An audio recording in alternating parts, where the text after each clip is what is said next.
When I first met Sophia, she was nothing like the women I was used to. She wasn't the life of the party or the loudest voice in the room. Instead, she sat at the corner table in that crowded bar, quietly sipping a drink while flipping through a book she brought with her. Something about the way she kept to herself, like she didn't need the attention of others to feel fulfilled, drew me in. I was used to being around people who thrived on socializing, but there was a refreshing calmness about her.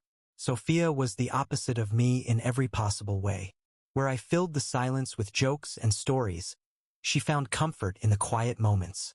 While I was out with friends, always chasing the next adventure, Sophia was home binge-watching her favorite TV series. But despite our differences, we clicked. We balanced each other out, or at least that's what I thought back then. She softened my chaotic energy, while I brought a little lightness to her reserved world. For a long time, I believed our differences made us stronger. It wasn't until much later that I realized how easy it is to miss what's happening right in front of you. We had been married for 5 years when the topic of starting a family came up. I'd always imagined being a dad one day, but Sophia was hesitant. She said she wasn't sure if she was ready, and I didn't push her. I loved her and wanted her to feel secure in whatever choice she made. It wasn't until a few months later that she finally sat me down and confessed, with tears in her eyes, that she was infertile.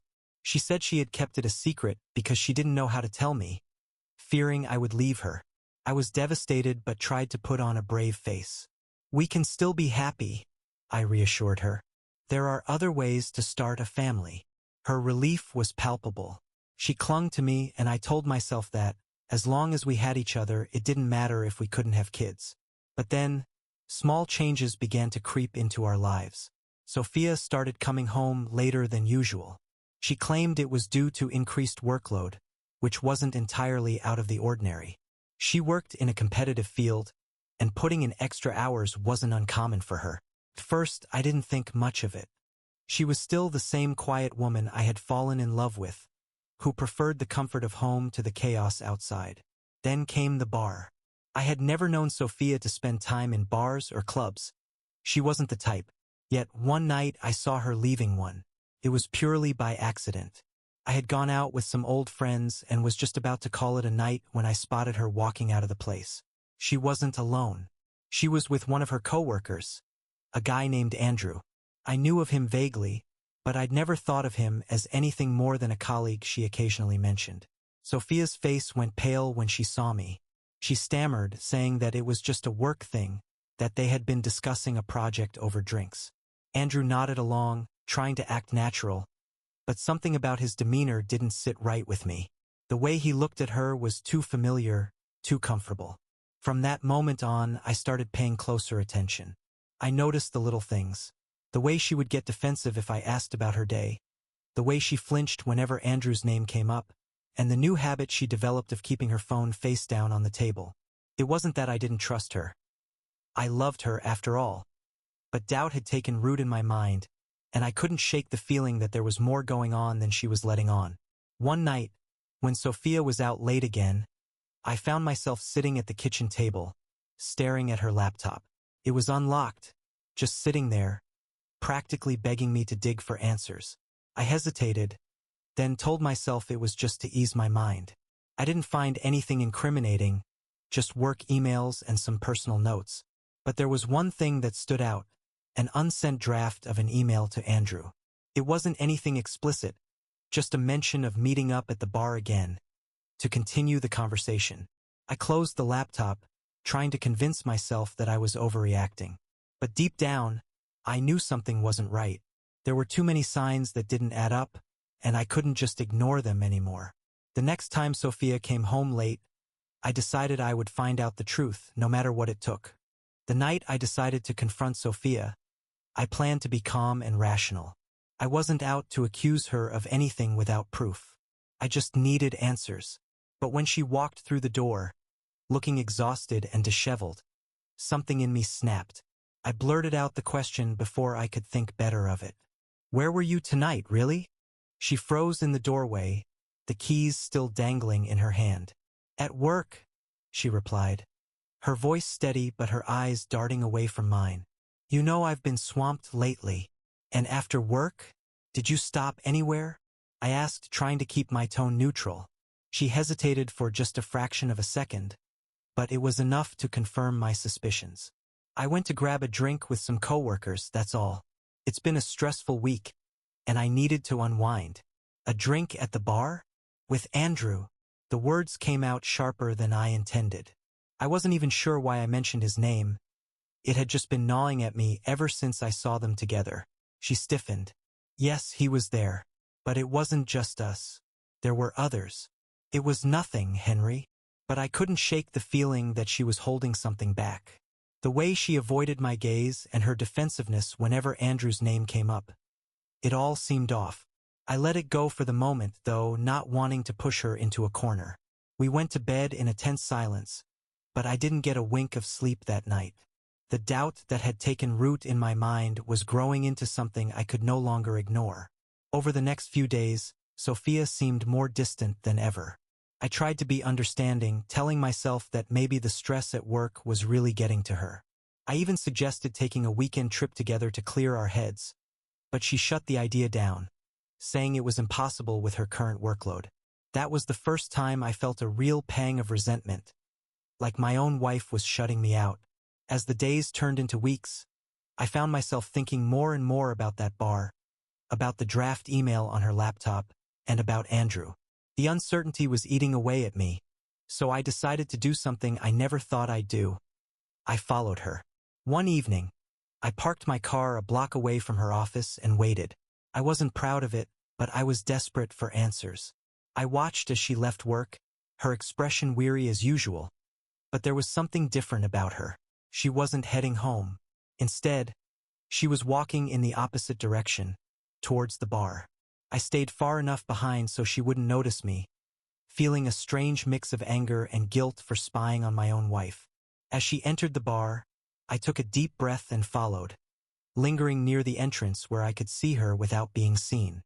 She walked straight to the back, where a few booths were half hidden from view. And there he was, Andrew. He was already seated, leaning back comfortably as if he'd been waiting for her. I strained to catch pieces of their conversation, but the noise in the bar made it nearly impossible. I could see them laughing together, though. The way he leaned in close, the way she touched his arm as she spoke, it made my stomach twist. She wasn't the same Sophia I knew. The woman who avoided crowded places and preferred quiet nights in was laughing and chatting with another man like it was the most natural thing in the world. I stormed out of the bar before I could do something reckless. The betrayal wasn't fully confirmed yet, but I felt like the ground was slipping from beneath my feet. When Sophia came home later that night, I didn't mention what I'd seen. I just lay in bed, my mind racing. I knew that if I confronted her without solid evidence, she would just deny it, and I would be left with nothing but my own suspicions. I needed proof. That's when I came up with a plan. I decided to check the call history on our phone records. It wasn't exactly noble, but I was done playing nice. I needed to know the truth, and I was willing to do whatever it took to get it. The results were worse than I could have imagined. Late-night calls to Andrew, text messages exchanged at all hours. There were even a few calls made while I was in the same room with her, and I had been too oblivious to notice. It was like a knife twisting deeper with each revelation. Yet, even with all this evidence, a part of me still hoped I was wrong. That there was some reasonable explanation for why my wife was so close to another man. Maybe she was confiding in him about our issues or venting about work. I wanted to believe there was still a way to save us, that the woman I had married was still in there somewhere. But the next piece of evidence I stumbled upon would shatter any illusions I had left. The final piece fell into place almost by accident. I wasn't even looking for more evidence at that point. Honestly, I'd found more than enough to confront her. But while tidying up around the house, I found something that made my blood run cold. A small receipt, crumpled and forgotten in one of Sophia's jacket pockets. It was from a pharmacy, listing a purchase that took me by surprise: prenatal vitamins. I stared at the receipt, my mind struggling to process the implications. Why would Sophia be buying prenatal vitamins when she had told me she was infertile? For a moment, a twisted hope rose within me. Maybe she had lied about being infertile because she didn't want children at the time, but now she'd changed her mind. Perhaps this was her way of preparing to surprise me with news that we could finally start a family. But as quickly as the hope appeared, it vanished. The timeline didn't make sense. She'd bought those vitamins weeks ago, around the time I noticed her changes in behavior. My thoughts immediately drifted back to Andrew. There was no denying the connection. It was staring me in the face. The vitamins, the late nights, the secretive calls. It wasn't just an affair. There was a possibility she was pregnant with another man's child. That evening, I didn't bother waiting for Sophia to come home. I called her, insisting we needed to talk. There was no gentle way to bring it up, so I went straight to the point when she answered. "I found the receipt," I said, my voice trembling with barely contained anger. "The one for the prenatal vitamins. Care to explain why you've been buying them, Sophia?" For a long moment, there was only silence on the other end. When she finally spoke, her voice was calm, almost too calm. "Henry, I can explain." "Then explain," I shouted, the dam of frustration and betrayal breaking open. "Explain why my supposedly infertile wife is taking prenatal vitamins. Explain why you've been sneaking around with Andrew behind my back." "I wasn't sneaking around," she shot back defensively, her tone sharpening. "Andrew's just a friend, someone I can talk to. I didn't realize talking was a crime in this marriage." "Oh, cut the crap, Sophia," I snapped, anger flaring in my chest. "The late-night calls, the bar meetups, the way you've been acting. This isn't just talking. And now prenatal vitamins? Are you pregnant, Sophia? And if you are, is it mine?" Her silence was deafening. The fact that she didn't immediately deny it told me everything I needed to know. "You lied?" I whispered, the realization sinking in with a weight that threatened to crush me. "You lied about being infertile this whole time. Why? To cover up your affair."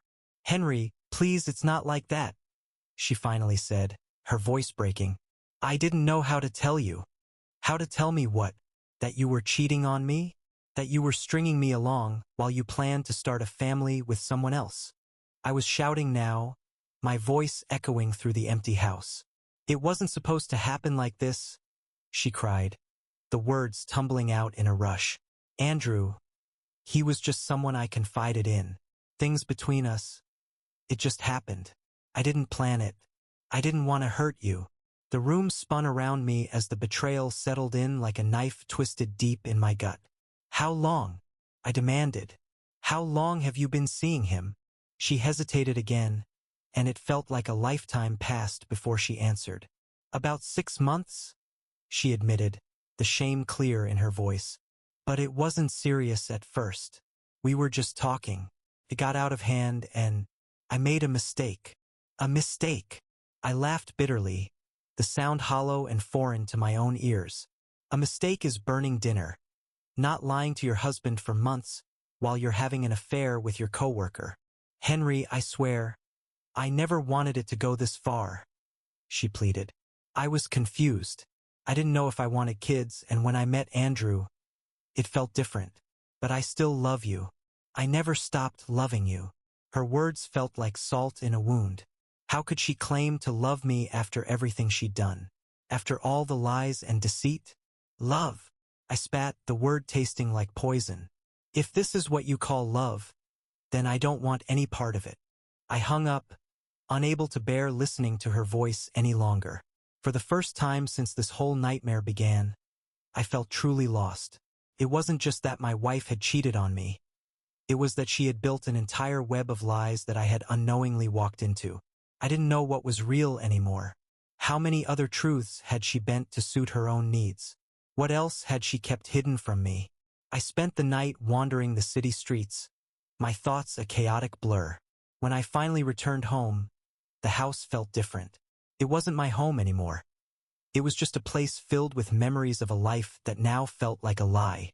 I didn't know what I was going to do next, but one thing was certain. I couldn't go on pretending like everything was fine. The next few days were a blur of anger, sadness, and disbelief. I couldn't bring myself to look at Sophia. Whenever she tried to talk to me, I either left the room or gave her the cold shoulder. It was like a wall had been built between us, one she had constructed with every lie and betrayal. I wasn't ready to talk, and I wasn't ready to forgive. To be honest, I wasn't sure if I ever would be. One evening, as I was scrolling through my phone mindlessly, a message popped up. It was from one of my old friends, Mike, who I hadn't spoken to in months. He wanted to catch up over a drink. Normally, I would have brushed it off, but with everything going on, I needed a distraction. I needed to get out of the house. So, I found myself sitting in a bar, a different one than where I had seen Sophia and Andrew, drowning my sorrows in a glass of whiskey. Mike was rambling on about some work drama, but I could hardly focus. My mind kept wandering back to the conversation I'd had with Sophia. Her words haunted me, echoing in my head like a broken record. It wasn't supposed to happen like this. I didn't want to hurt you. Was that supposed to make me feel better? Did she think those words would magically erase the months of deception? It was like trying to stitch up a wound with a blunt needle, pointless and painful. Mike must have noticed my distraction because he stopped mid-sentence and gave me a concerned look.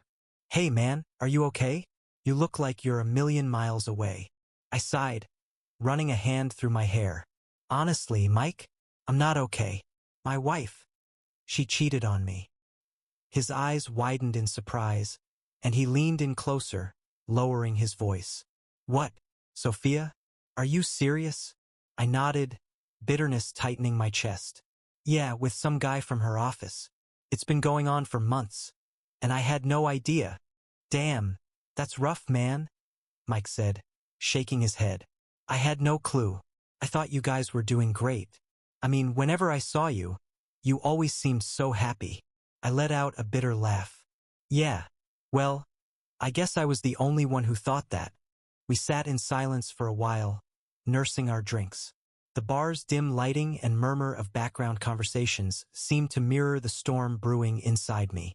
I could feel the anger bubbling up again, threatening to spill over. I'd been trying to process everything logically, but nothing about this was logical. It was chaos. It was pain.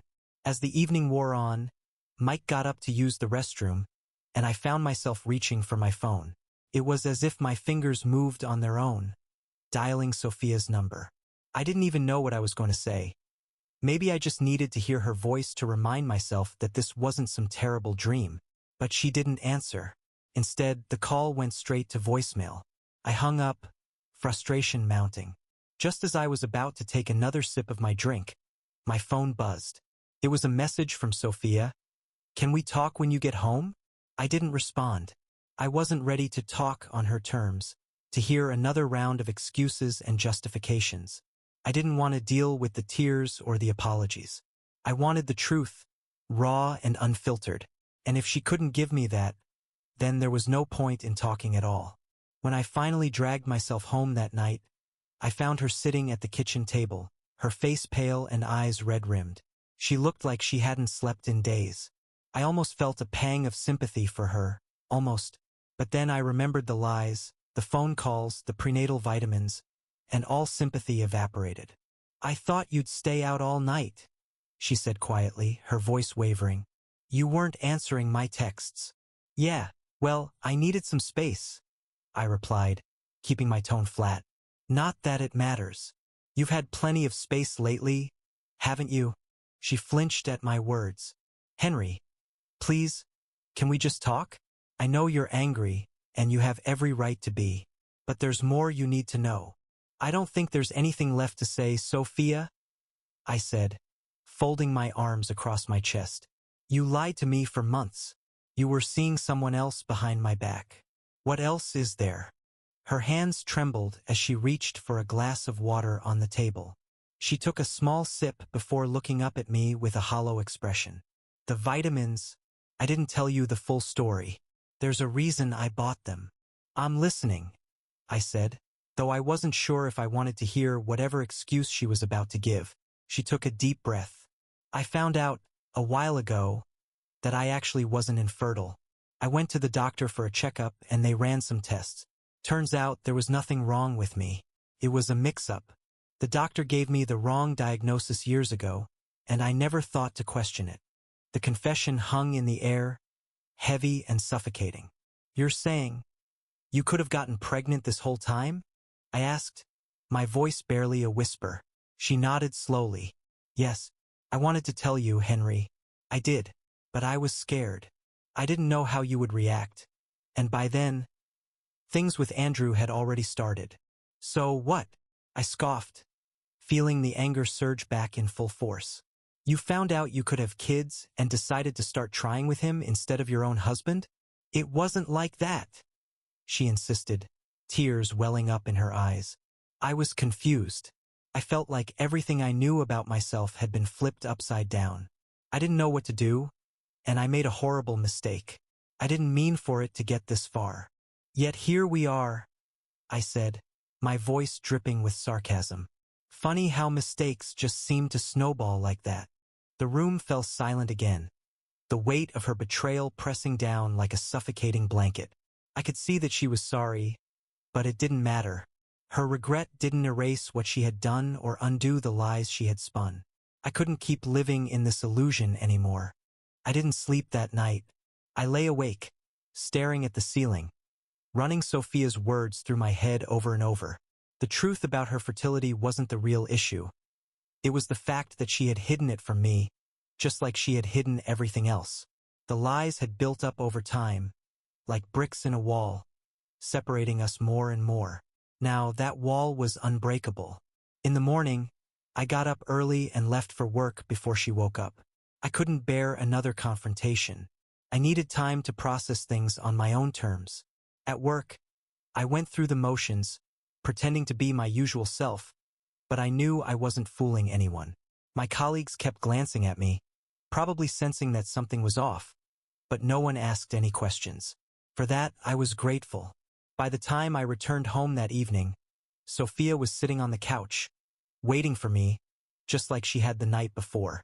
I could see the exhaustion etched on her face, but I had no sympathy left to give. "Can we please try to talk again?" she asked, her voice barely above a whisper. "I know you don't want to hear it, but I want to try to explain." I dropped my bag by the door and leaned against the wall, crossing my arms. "Fine," I said. "Go ahead. Let's hear it." She took a deep breath, as if gathering her strength. "I know I should have told you the truth right away about the infertility diagnosis. When I found out it was a mistake, I felt lost. It was like a huge part of my identity had been built around something that wasn't even true. I didn't know how to deal with it, and that's when I started confiding in Andrew. Why him? I cut in, unable to keep the bitterness out of my voice. Of all people, why did it have to be him? "I didn't choose him on purpose," she said, her eyes pleading with me to understand. "He was just there. He noticed that something was wrong, and I ended up telling him about the diagnosis mix-up. I didn't plan on it going any further, but then one thing led to another, and you ended up in his bed." I finished for her, my tone cold. "That's how these things always go, isn't it?" She flinched but didn't deny it. "I'm not proud of what happened, Henry. It was a huge mistake." "Stop calling it a mistake, Sophia," I snapped. "You didn't accidentally trip and fall into an affair. You made a choice every step of the way." Silence stretched between us, thick with tension and hurt. I could see the tears welling up in her eyes again, but I wasn't moved. I had cried enough for the both of us. I wasn't about to let her tears cloud my judgment. "I'm trying to make things right," she said finally, her voice breaking. "I know it's a lot to ask, but can't we try to work through this? I love you, Henry. I'm willing to do whatever it takes to fix this." For a moment, I almost believed her. There was a sincerity in her eyes that I hadn't seen before. But then I remembered all the lies that had led us to this point. I wasn't sure if I could ever truly trust her again, even if I wanted to. The damage was done. "I don't know if I can do this, Sophia," I replied, shaking my head. "I don't know if I can look at you the same way anymore. Every time I see you, all I can think about is how you lied to me, how you betrayed me." She broke down then, sobbing quietly into her hands. I felt a pang of guilt, but I quickly pushed it aside. Her tears didn't change the reality of what she had done. For the next week, things between us were awkward and tense. We spoke only when necessary, And when we did, it was strained and uncomfortable. I spent as much time out of the house as possible, not wanting to be around her. It was as if I were living with a stranger. Eventually, I decided that I needed some clarity, a way to figure out what my next steps would be. I went to see a lawyer, not to file for divorce just yet, but to understand my options. I wasn't making any rash decisions, but I needed to be prepared for whatever came next. The meeting left me feeling conflicted. I wasn't sure if I was ready to end things, but I also wasn't sure if I could keep living in this broken marriage. Then, a few days later, everything changed. I was at work when I received a text message from Sophia. It was just a single sentence, but it sent my world crashing down all over again. I took a pregnancy test, and it came back positive. My hands shook as I stared at the message, rereading it over and over. This was the one outcome I hadn't prepared myself for. Sophia was pregnant. But whose child was it? The thought of raising another man's child made me feel sick. But I also couldn't abandon her without knowing for sure. That evening, when I walked through the door, I found her sitting on the couch again, her face as pale as I had ever seen it. She looked up at me with red-rimmed eyes, her hands nervously twisting together in her lap. "I don't know what to do, Henry," she whispered. "I'm so scared." "Is it mine?" I asked, my voice coming out harsher than I intended. I don't know," she admitted, and the words hit me like a punch to the gut. "It could be yours, or it could be Andrew's. I'm so sorry, Henry. I know how much this hurts." I couldn't even look at her. I felt like I was standing on the edge of a cliff, teetering, about to fall into a darkness that I'd never find my way out of. All I could do was turn away and walk up the stairs to our bedroom, leaving her to cry alone in the living room. As I lay in bed that night, a cold numbness settled over me. This was the reality I was faced with now. There was no turning back, no undoing the choices that had brought us to this point. All that was left was to figure out how to move forward, whether that meant trying to rebuild our shattered relationship or walking away for good. The days that followed Sophia's announcement felt like a slow, torturous unraveling of everything I thought I knew about my life. The uncertainty of her pregnancy loomed over us like a dark cloud. We were suspended in a state of limbo, and every time I looked at her, I was reminded of the painful truth. This child might not be mine. We talked about taking a paternity test once the baby was far enough along. But even then, the results wouldn't fix the damage that had been done. I wasn't sure I wanted to know if the baby was Andrew's. I wasn't sure I could bear the thought of it. Sophia tried to act like everything was normal, as if pretending hard enough would erase the truth. But her attempts at small talk, the forced smiles, and the quiet apologies all felt hollow. There was a gaping chasm between us, and no amount of kind words or promises could bridge that gap. Not now. One evening, as we were sitting on opposite ends of the couch, I finally broke the silence. "Sophia, we need to be honest with each other," I said, my voice steady but cold. "What do you really want? Because I can't keep pretending that everything's fine." "It's not fine." She hesitated, her hands fidgeting nervously. I just want us to be okay again," she said, her voice trembling. "I know I messed up, and I'm so sorry, but I want to fix this. I'm willing to do anything to make it right." "But what if we can't fix it?" I asked, my eyes boring into hers. "What if we're too far gone?" The question seemed to hit her like a blow. Her eyes filled with tears, but she wiped them away quickly. "I don't want to give up on us, Henry. I know I hurt you, and I know it's not fair to ask you to forgive me. But I can't just walk away from this." "I'm not saying we have to give up," I replied, my tone softening despite my resolve. "But I can't just forget what happened. And if that baby, if it isn't mine, then I don't know if I can stay." The words hung in the air like a death sentence, and I could see the hope in her eyes dim just a little. She nodded slowly, as if accepting the gravity of what I had said. "I understand," she whispered. "I can't ask you to be okay with something like that. It's too much." Over the next few weeks, we tried to find some semblance of normalcy. We went to counseling, we talked more openly than we had in years, and we even started planning for the paternity test, knowing that it could potentially break us for good. But despite all of that, There was still an unspoken tension between us, a lingering sense of dread that we were only delaying the inevitable. One night, as I was lying in bed, unable to sleep, I got a call from a number I didn't recognize. It was late, nearly midnight, and I almost ignored it, but something compelled me to pick up. "Hello," I answered cautiously. "Henry, it's Andrew." My blood ran cold. I hadn't heard from him since the night at the bar. I didn't know what he could possibly want now, but I wasn't in the mood to deal with him. "What do you want, Andrew?" I asked, trying to keep my voice calm. "I know you probably hate me, and you have every right to," he began, his voice strained. "But there's something you need to know. Sophia and we were only together a few times, and it was before she found out she was pregnant. I never meant for any of this to happen." "So what?" I spat, the anger bubbling back up. "You're telling me this now because you feel guilty? Or are you just trying to cover your own ass?" "I'm telling you because I don't want to be involved in this any more than you do," he said, sounding weary. "Sophia told me she was going to work things out with you. I don't want to interfere with that. I'm done."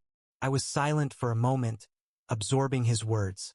"Then stay away from us," I replied sharply before hanging up.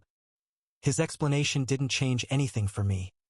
Whether he was done or not didn't erase the betrayal or the doubt that now clouded every aspect of my life.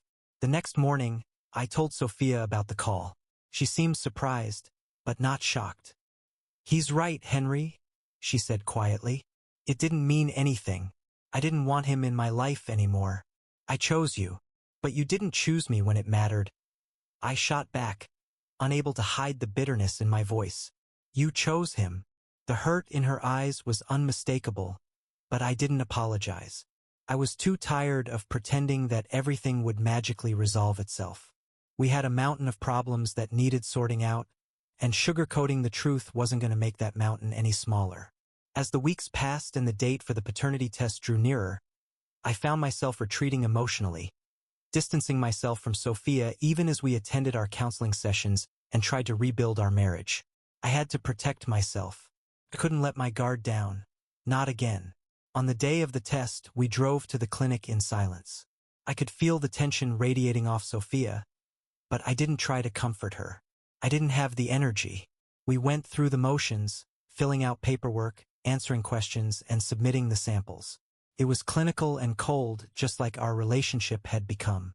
Afterward, as we sat in the car, neither of us said a word. There was nothing left to say.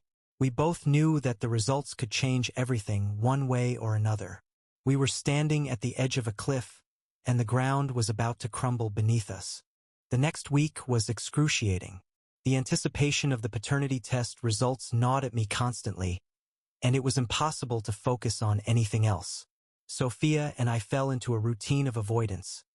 We were like strangers living in the same house, tiptoeing around each other, too afraid to disrupt the uneasy peace we had managed to maintain. When the phone call finally came, I answered it with trembling hands. The nurse on the other end gave me the results in a calm, detached tone, as if she had no idea her words would determine the course of my entire life. The baby was mine. The relief was so overwhelming that I sank into a chair, feeling lightheaded.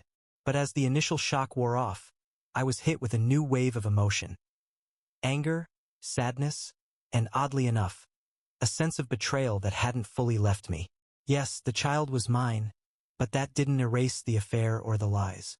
It didn't undo the months of deceit and the emotional torment Sophia had put me through. I told her the news that evening, bracing myself for her reaction. When I said the words, her face lit up, a smile breaking through the tears she had been trying to hold back. "It's yours, Henry," she whispered, reaching for my hand. "We can start over now. We can move on." I pulled my hand away. "I don't know if it's that simple, Sophia." Her smile faltered, and the light in her eyes dimmed. "But the baby's yours. We can make this work. Please, Henry, I want to make this right. Having a child together doesn't fix everything," I replied, shaking my head. "It doesn't magically rebuild the trust that was shattered. We've been living a lie for months, Sophia. You kept secrets, and you chose someone else when you felt lost. I made a mistake, she insisted, her voice trembling. "But I'm willing to do anything to earn your trust back." "I don't doubt that you're sorry," I said, my tone softer now. "But I can't just forget what happened. I don't know if I can ever see you the same way again." The weight of my words settled between us like a heavy fog. There was a part of me that wanted to forgive her, to move past everything and build a new life with our child. But there was also a part of me that couldn't shake the betrayal, that couldn't let go of the hurt. It was a battle I had been fighting ever since I discovered the truth, and I was no closer to finding a resolution. We spent the following weeks in limbo, trying to figure out if we could salvage our marriage.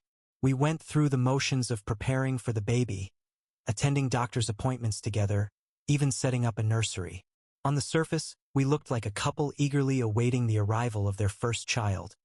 But beneath it all, there was still an unspoken tension, a deep scar that had yet to heal. One evening, as I was packing away some baby clothes in the nursery, Sophia came in and leaned against the doorframe, watching me. "Henry," she said quietly, "I know things haven't been easy, but I don't want to lose you. I still love you." I turned to face her, taking in the sight of the woman I had married, the woman I thought I would spend the rest of my life with. I loved her once, maybe I still did somewhere deep down, but that love was tainted now, forever changed by what she had done. "I'm not sure if I can give you what you want, Sophia," I admitted, my voice barely a whisper.